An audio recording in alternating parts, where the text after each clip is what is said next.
What's the worst thing a doctor has ever said to you?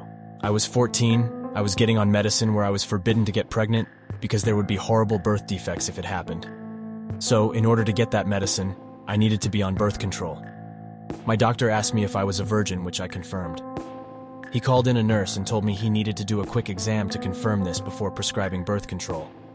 He said, "This might hurt, so the nurse will hold your hand." And then he just broke my hymen, which hurt like hell. I remember crying and not understanding what happened. He confirmed that I was indeed a virgin and prescribed birth control. He patted me on my back as I left and called me a good girl. I still hate him with the burning intensity of 1,000 desert suns. Edited to add that several years later, I learned that he did not have to do that in order to prescribe birth control. And since I was minor, he needed my parents' permission. My parents was horrified when I told them years later. This was overheard by a friend of mine when a neurosurgeon looked at the CT of her son's brain. "There's no point in doing this one. This kid is done. I'm out of here." The good news is another neurosurgeon did the surgery, and the kid, now about 40, is perfectly fine today. Another story I heard while working in a hospital, but cannot verify. A guy was gravely injured due to being shot in the face. There was no chance of recovery, and he was expected to die within a very short period of time. An intern walks in the room and says, "Is this the guy we are going to harvest the kidneys from?" The doomed patient was reported to have reacted by briefly bolting up into a sitting position. I hope it is not true, but they did get the kidneys. In middle school, I was seeing a psychiatrist for generalized anxiety and panic disorder. I had been struggling with my weight because I was too anxious to eat, and at one point I was about 15 pounds underweight. I started taking antidepressants, and I gained weight once my anxiety started improving. One day, my psychiatrist brought me over to a scale so he could weigh me. He told me that I needed to watch what I was eating because I was starting to get fat. I was finally at the low end of a healthy weight after struggling for months, and it was such a blow to my self-esteem after all the progress I had made.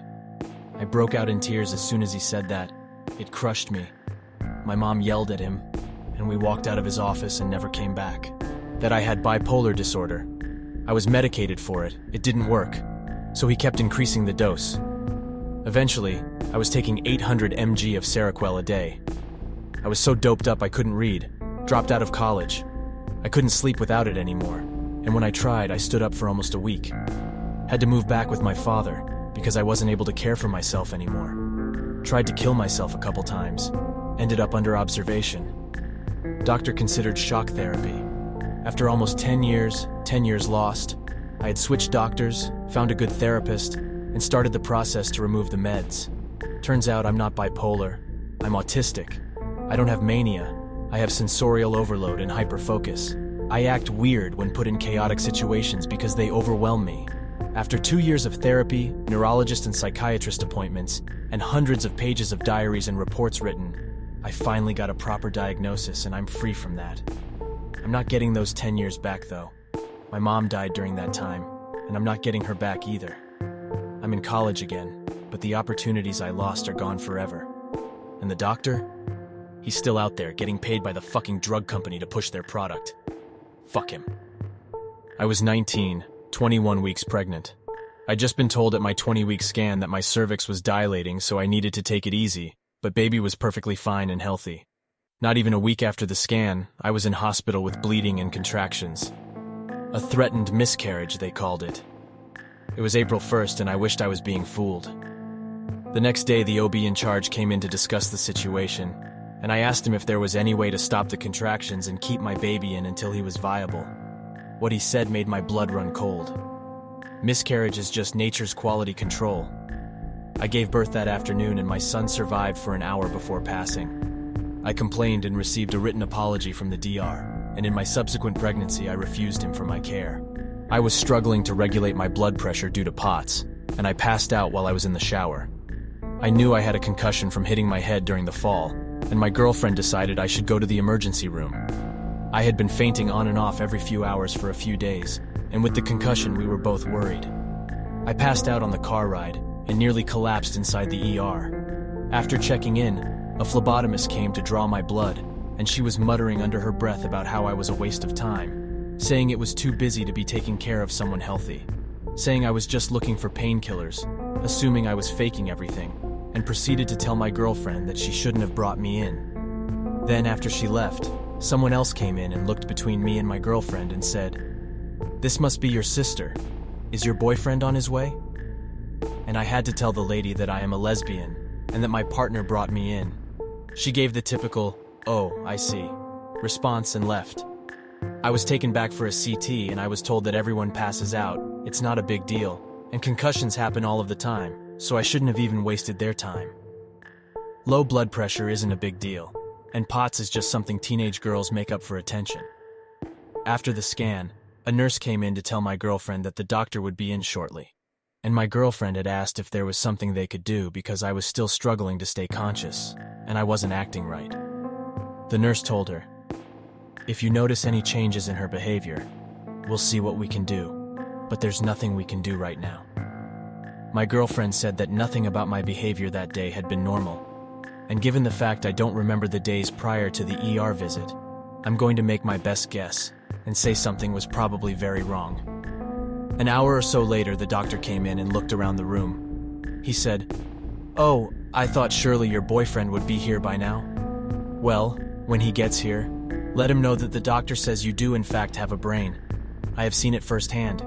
You must be a smart young lady." Like, that was the most condescending thing that could have escaped his mouth at that moment. Then he said, "Looks like you have a concussion.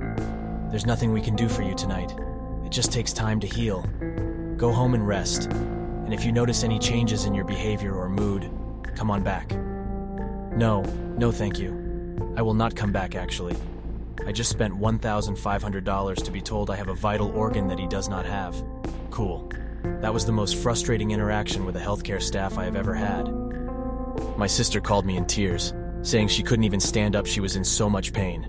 I absolutely boosted to her house, find her vomiting in so much pain she can hardly move. Got her in the car, got to the hospital. They moved her into ED pretty damn quick as she was screaming in pain. My champion of a sister managed to answer their questions whilst dealing with the worst pain of her life. She did her best to comply with their exams, etc. Eventually, a doctor comes in and says they suspect she has an STD that is causing the pain. Except there's no STDs showing up on their panels. He tells us it's his best guess, tells us we can be on our way, and leaves the room. Cue my sister vomiting in excruciating pain every time she moved. We pressed the call bell and they asked what was up. I said there is absolutely no way we could leave the hospital with her in this condition. The nurse just scoffed at us, then left. We were left in ED with my sister vomiting in pain, telling me she was going to die. Every call button press resulted in literally no one coming to see us. Of if they did, we got told there are bigger emergencies than you right now. She had at least 7 buckets of sick sitting on the shelf from how much pain she was in, and no one saw us for about 2-3 hours, not even exaggerating. She was eventually transferred, because we became too annoying I guess, to an observation unit overnight. I had to go home because they wouldn't let me stay. The next day I got there, my sister was a fucking shell of herself. She was literally gray and said the pain was still there. She just didn't have the energy to fight it anymore. I told her since she was in hospital, at least she was safe, but she told me she legitimately thought she was going to die. A day later, she calls me. They finally did an ultrasound after 3 days. Apparently NZ hospitals have no ultrasound technicians on for holiday periods, and told me her ovary was twisted around a ridiculous amount of times. She said they have to operate right fucking now. She's lucky to be alive. The hospital wouldn't allow us to have any documentation about her operation or anything. They told us it was not her information to have. The fact that doctor wrote her off as having an STD and never looked into anything else until the last moment when she was going septic sickens the fuck out of me. And the fact ovarian torsion is a medical emergency, whilst we were being told there were bigger things to worry about. I'm just glad she's still fucking here. Thank you for watching. If you found this interesting, please consider hitting like and subscribe for more videos.